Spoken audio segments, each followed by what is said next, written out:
Secondary education বা উচ্চ মাধ্যমিক শিক্ষা সংসদের তরফ থেকে নতুন করে নোটিফিকেশন জারি হয়ে গেল তাদের জন্য, যারা কিনা বর্তমানে ক্লাস 12 এর থার্ড সেমিস্টারে অ্যাডমিশন নেবে। তোমাদের জন্য কি সেই বিজ্ঞপ্তি? তোমাদের সেমিস্টার 1 শেষ করে ফেলেছো, সেমিস্টার 2 শেষের পথে।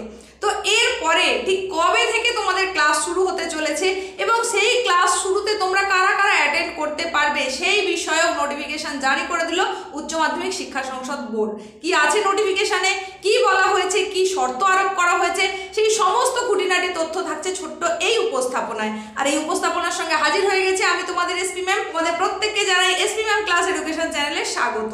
জেনে নাও ঠিক কবে থেকে তোমাদের থার্ড সেমিস্টারের জন্য ক্লাস শুরু হতে চলেছে, কতগুলো দিন মাঝখানে ছুটি পাচ্ছ। এখনই যদি থার্ড সেমিস্টারের ক্লাসের সূচনার কথা জানিয়ে দেয় শিক্ষা সংসদের তরফ থেকে, তার মানে কি তাহলে তোমরা সবাই উত্তীর্ণ? ফার্স্ট সেমিস্টার, সেকেন্ড সেমিস্টার সবাই কি উত্তীর্ণ? সেখানে কি কারোর কোনো সাপ্লি লাগবে না? সেই সমস্ত কিছুই কিন্তু তোমাদের জানাতে চলেছি। সুতরাং ভিডিওটা খুব তথ্যপূর্ণ হতে চলেছে, ভীষণ গুরুত্বপূর্ণ হতে চলেছে। মনোযোগ দিয়ে শুনে নাও এবং বুঝে নাও তোমাদের জন্য ঠিক কি বিজ্ঞপ্তি বেরোলো।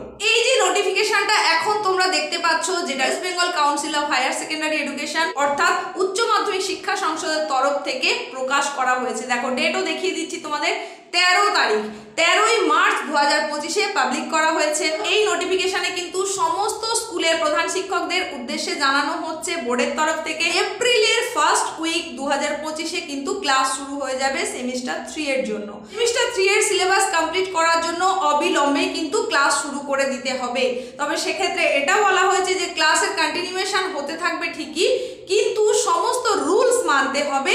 সেমিস্টার 1 এবং সেমিস্টার 2 প্লাস প্রজেক্ট এবং তোমার যে সমস্ত প্র্যাকটিক্যাল পরীক্ষা রয়েছে সেগুলোতে পাস করার ক্ষেত্রে সেই সমস্ত কিছু নম্বর একত্রিত করার পর যদি দেখা যায় যে সেখানে কেউ একজন অকৃতকার্য হয়েছে, তাহলে কিন্তু তাকে অবিলম্বে আবার সেমিস্টার 1 এবং সেমিস্টার 2 এর জন্য প্রস্তুতি নিতে হবে। অর্থাৎ ক্লাস 12-এ সে অ্যাপিয়ার হতে পারলো না, পুনরায় ক্লাস 11 এর জন্য তাকে আবার প্রিপারেশন নিতে হবে।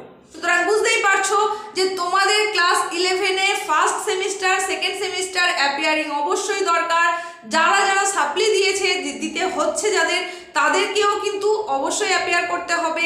প্রজেক্ট, প্র্যাকটিক্যাল সব মিলিয়ে যে ক্রাইটেরিয়া রয়েছে সমস্তটা ফুলফিল হলেই তবেই কিন্তু থার্ড সেমিস্টার তুমি কন্টিনিউ করতে পারবে, যেখানে থার্ড সেমিস্টারের ক্লাস অলরেডি শুরু হয়ে যাচ্ছে ফার্স্ট উইক এপ্রিল থেকে। এই যে বিজ্ঞপ্তি সেটা তোমাদের দেখিয়ে দিলাম, আমার মনে হলো যে এটা তোমার জানা জরুরি, সেই জন্যই জানালাম। আর একটা যেটা তোমাদের জানাতে চাই যে তোমাদের যে সিলেবাস, থার্ড সেমিস্টারের সিলেবাস, সেগুলো কিন্তু পরপর নিয়ে আসতে থাকবো।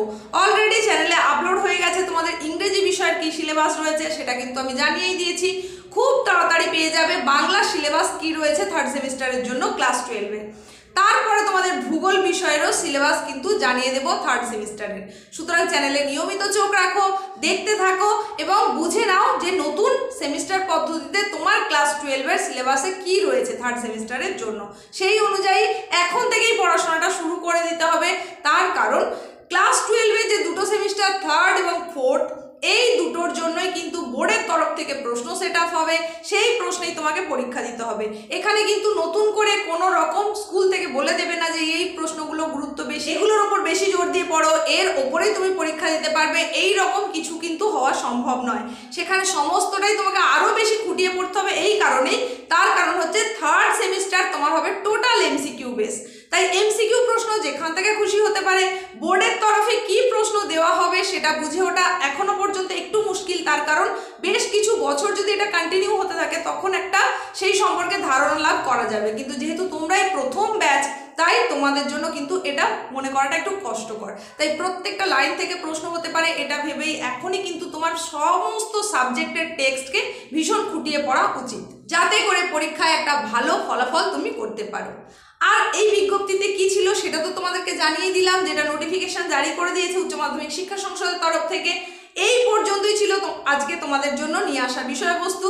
আশা করি তোমাদের এটা কাজেই লাগবে।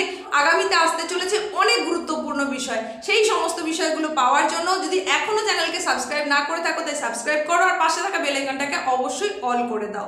আজকের উপস্থাপনা ভালো লাগলে লাইক করে দাও, বন্ধুদের মধ্যে শেয়ার করে দাও। প্রত্যেকের সুস্থতা কামনা করে আজকের মতো এখানেই শেষ করছি। নতুন কিছুর সঙ্গে খুব তাড়াতাড়ি দেখা হচ্ছে। প্রত্যেকে ভালো থাকো।